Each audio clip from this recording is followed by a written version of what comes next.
So hello everyone, in this video we are going to look at another very important concept as far as strings and strings class is concerned. So consider I have declared these four strings str1, str2, str3 and str4. So uh, these particular three I have declared without using this new keyword like in a normal way. However, this particular string str4 I have declared using this new keyword. Now let's see what we have to conclude through this. So let's take a small exercise or a small activity. Let's say I write if str1 is equal to str3. Okay, so if string 1 and string 3 are equal, then s out strings are equal, else s out strings are different. Okay, quite simple, quite simple. Nothing so much difficult in this, nothing much difficult in this. Let's just try to run this. Okay, cool. What we have got is strings are equal. Okay, let's try the same for str1 and str2. str1 is Parth and str2 is Arjun. So let's try for Parth and Arjun. If they are same, uh, answer should be strings are different. And yes, the answer is strings are different. Perfect. Now let's try one more thing. Let us check if str2 is equal to str4. Okay,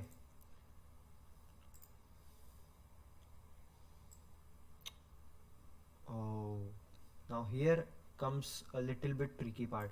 Even though str2, which is Arjun, and str4, which is also Arjun, even though both are same, the answer is printed as strings are different. Now why is this happening? Why is this happening? So to understand this, we again go to our pen and paper mode. Okay, so what happens is, in one line we have declared something like string str2 is equal to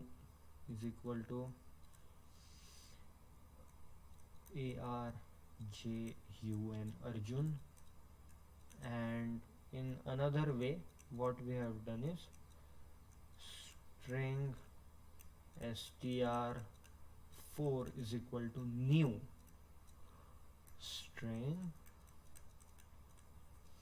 Arjun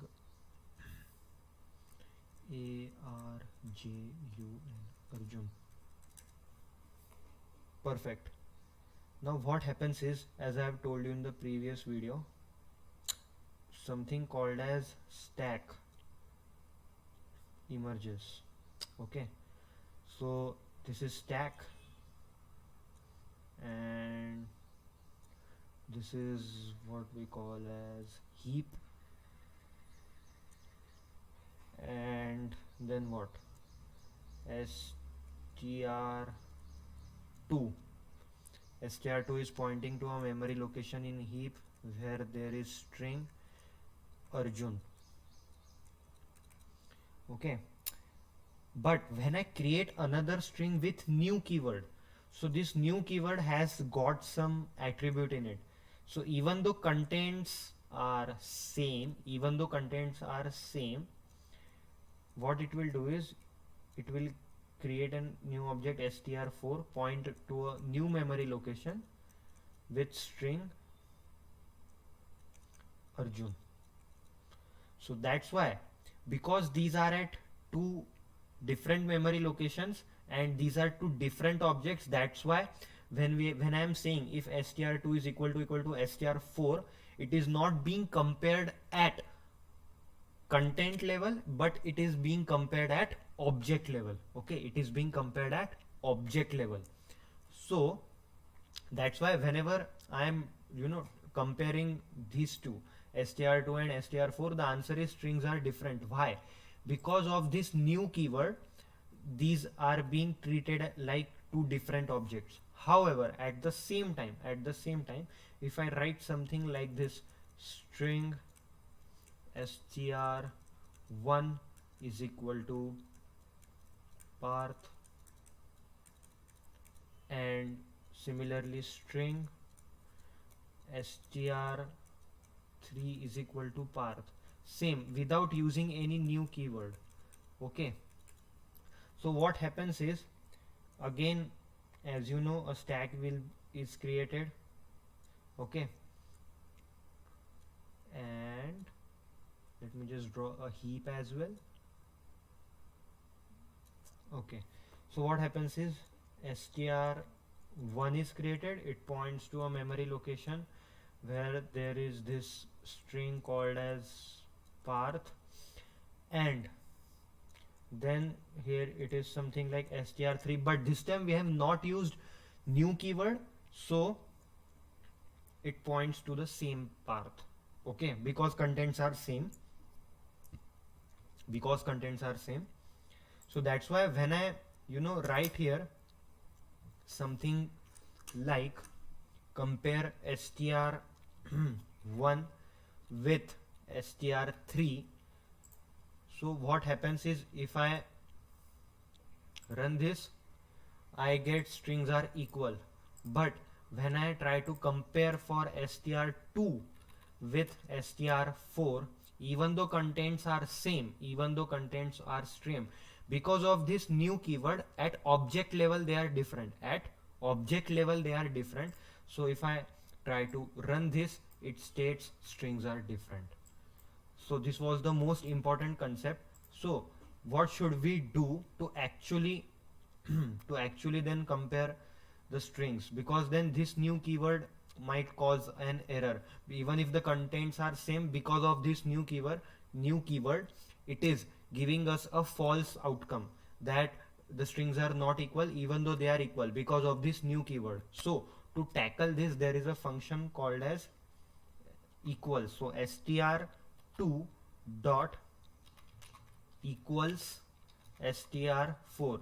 If we just check it like this and put, actually we need to, and this equals is basically of boolean type, so we give it inside system.out.println.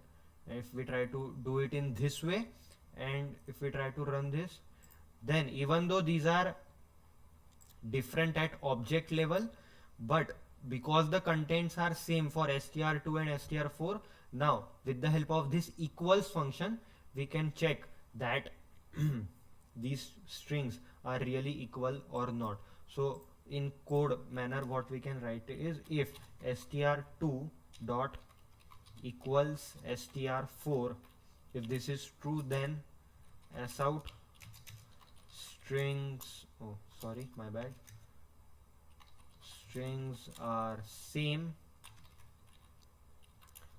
else what we can do is s out strings are